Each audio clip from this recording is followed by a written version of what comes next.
How to change your username or your name on LinkedIn. Hello guys, in today's video I'm gonna show you how to change your username or your name on LinkedIn app. So first thing we do is we go to LinkedIn, and this is the home page as you can see.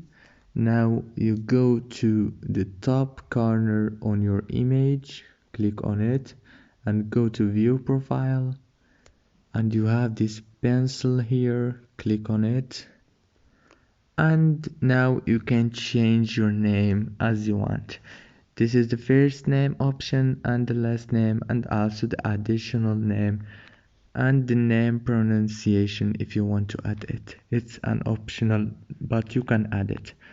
And that's it for today's video guys. Don't forget to like and subscribe for more videos like this one.